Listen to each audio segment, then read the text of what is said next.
بسم اللہ الرحمن الرحیم الحمد للہ رب العالمین والصلاة والسلام علی سید الانبیاء والمرسلین۔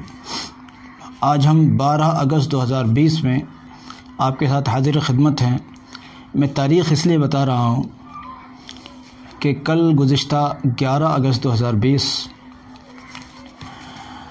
عالم شعر و سخن کے ایک بہت فنکار، بہت مایہ ناز شخصیت اور عالمگیر شہرت رکھنے والے راحت اندوری صاحب اللہ رب العزت کو پیارے ہو گئے، دنیا سے چلے گئے۔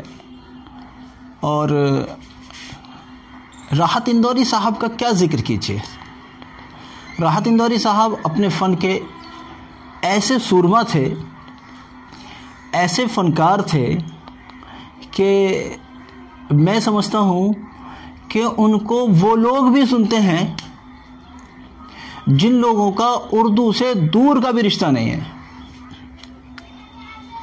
ان کو وہ لوگ بھی سنتے ہیں جن لوگوں کو اردو چھو کر بھی نہیں گزری، اور صرف ہندوستان میں نہیں سنتے بلکہ بیرون ہندوستان بھی ان کو سنا جاتا ہے۔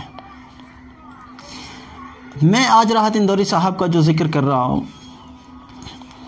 اس کی وجہ یہ نہیں ہے کہ وہ بہت مایہ ناز شاعر تھے، اس کی وجہ یہ نہیں ہے، بلکہ اصل بات یہ ہے میں جو ان کی طرف متوجہ ہوا، ان کا جو شاعری میں مقام ہے اس سے تو خیر کون انکار کرے گا، مجھے بھی پورا اعتراف ہے، لیکن اصل وجہ یہ ہے کہ جب مجھے ان کے انتقال کی خبر ملی تو کسی طرح سے یوٹیوب پر مجھے اندور میں ہوا ایک 2020 ہی اس کی نشر کی تاریخ دی ہوئی ہے کا ایک نعتیہ مشاعرہ وہاں ہوا تھا، وہ اس کی کلپ میرے ہاتھ لگی، اور وہ قدرت کی مرضی کہ بس اس میں راحت اندوری صاحب ہی کے ذریعے وہ نعتیہ اشعار مجھے سننے کو مل گئے۔ بس یہ سمجھ لیجئے کہ ان اشعار نے ان کے متعلق چونکہ میں ان کے متعلق اتنا زیادہ نہیں جانتا تھا، لیکن ان کے متعلق جب میں نے وہ اشعار سنے تو میری سوچ ایک دم، میں ان کے اشعار سنتا رہا اور بہت دیر تک ان اشعار کو سن کر نبی صلی اللہ علیہ وسلم کے جو عشق میں ڈوبے ہوئے اشعار ہیں ان کو سن کر بہت دیر تک تو میں روتا رہا۔ اور جب نبی صلی اللہ علیہ وسلم کے عشق کی بات ہو تو عاشقان نبوت بھلا کیسے اپنے دل کو قابو میں رکھ سکتے ہیں۔ وہ عشق ہی کیا ہے جو اللہ تعالیٰ جزائے خیر دے راحت اندوری صاحب کو، انہوں نے جو اشعار سنائے عشق میں ڈوبے ہوئے ایسا لگتا تھا جیسے عشق کے پانی سے ان اشعار کو غسل دے کر نکالا گیا ہے۔ کیا اشعار تھے! ان اشعار میں سے میں نے ایک دو بس لکھ سکا ہوں، زیادہ نہیں لکھ سکا، میرے جذبات میرا ساتھ نہیں دیتے۔ ایک شعر بہت زیادہ قابل پسند ہے، میں ان کا شعر میں نے لکھا ہے، میں وہ آپ کی نظر کرتا ہوں۔ بھائی میں شاعر نہیں ہوں، شاعروں کا انداز شاعرانہ ہوتا ہے، میں تو سیدھے سادے طریقے پر آپ کو سنا رہا ہوں، بس یہ سنانا چاہتا ہوں دیکھو عاشقوں کا عشق ایسا بھی ہوتا ہے۔ لوگ دیکھتے ہیں کہ یہ تو ایسا لباس پہن رکھا ہے، یہ تو ایسے چہرے والا ہے، یہ تو ویسے، ارے بھائی اس کا ظاہر نہ دیکھو، پتہ نہیں اس کے دل میں کیسا عشق رسول موجود ہو۔ اور میرا یقین ہے، میرا عقیدہ ہے کہ اللہ کی قسم ہمارے پاس کچھ ہو یا نہ ہو،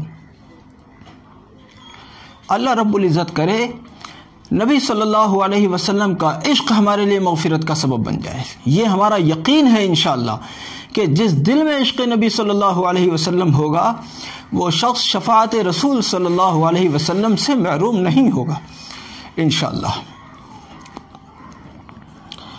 بہرحال میں اندوری صاحب کا ایک شعر سنا رہا ہوں۔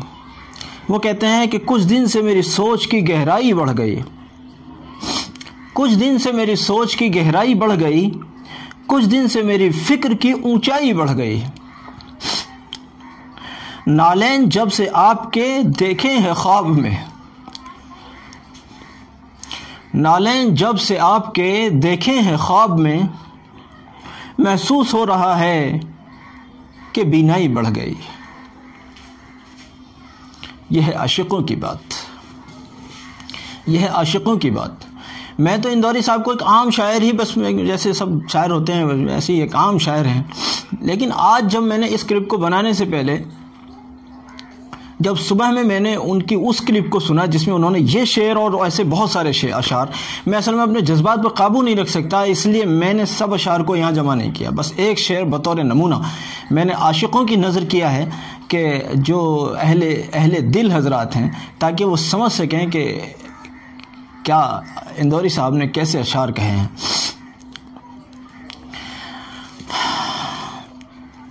کیا تعجب ہے آپ کو؟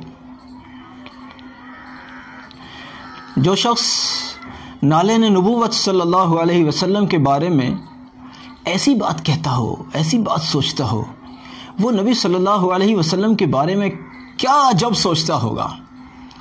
میں تو بہت قائل ہو گیا صبح سے جب سے میں نے ان کی کلپ سنی۔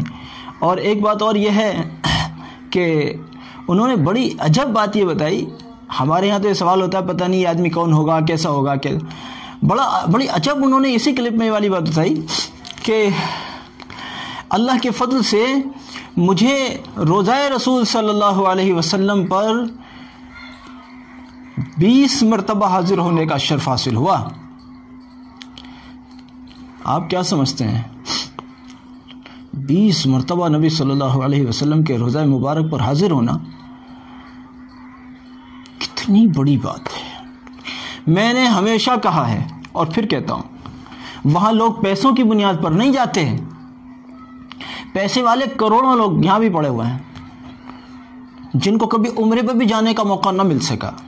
اللہ کرے سب کو توفیق نصیب ہو، پوری قدر اور عظمت کے ساتھ جانا نصیب ہو۔ اللہ کرے میرے لیے بھی دعا کر دیجئے، اللہ مجھے بھی نصیب کر دے۔ کہہ دو آمین، کیا پتہ کسی کی آمین میرے حق میں بھی قبول ہو جائے۔ اللہ آپ کی آمین کو میرے بھی حق میں قبول فرمائے اور میری دعا کو آپ کے بھی حق میں قبول فرمائے۔ کہتے ہیں میں 20 مرتبہ روضہ رسول صلی اللہ علیہ وسلم پر حاضر ہوا۔ میں بات کہہ رہا تھا کہ لوگ پیسوں کی بنیاد پر نہیں جاتے حضرت، بلکہ لوگ بلاوے کی بنیاد پر جاتے ہیں۔ جن کو اللہ کے یہاں سے بلاوا ہوتا ہے وہ جاتا ہے۔ پیسے والے تو سینکڑوں، ہزاروں، لاکھوں پڑے ہوئے ہیں، جو پیسہ ہونے کے باوجود ان کو جانے کی فرصت نہیں، جانے کا موقع نہیں۔ لیکن اللہ رب العزت جس کو بلاتے ہیں وہ جاتے ہیں۔ اللہ کرے ہم سب کا بلاوا آ جائے اور ہمیں بھی عاشقانہ حاضری نصیب ہو۔ اللہ کرے ہمیں عاشقانہ حاضری نصیب ہو، ایسی حاضری نصیب ہو جیسا کہ وہاں کی حاضر ہونے کا حق ہے۔ ہم سب دعا کرتے ہیں اللہ رب العزت راحت اندوری صاحب کے ان اشعار مبارکہ جو انہوں نے عشق رسول صلی اللہ علیہ وسلم میں ڈوب کر پڑھے ہیں اور بڑے خاص طریقے سے پڑھے ہیں، اللہ رب العزت ان اشعار کو ان کی مغفرت کا باعث بنائے، اور اس کے علاوہ اور بھی جو ان کے نیک کام یا جو بھی ان کے اس طرح کے صدقہ جاریہ ان کا رہا، جو بھی رہا، اللہ رب العزت ان سب کو ان کے لیے باعث مغفرت اور نبی صلی اللہ علیہ وسلم کی شفاعت کا باعث بنائے۔ جزاکم اللہ۔ السلام علیکم ورحمۃ اللہ۔